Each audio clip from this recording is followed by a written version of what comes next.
always been moving between worlds.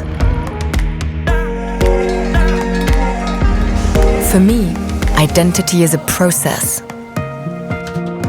My origins have shaped me enormously, even in my work as a gallerist.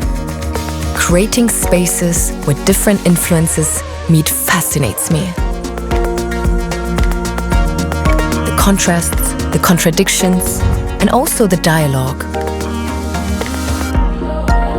The kitchen is one of those places where new things can emerge.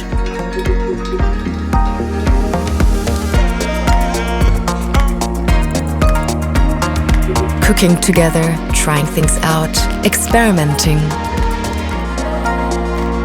Just being open to doing things completely differently. It's the shared time. Not just eating together, but also the journey to get there.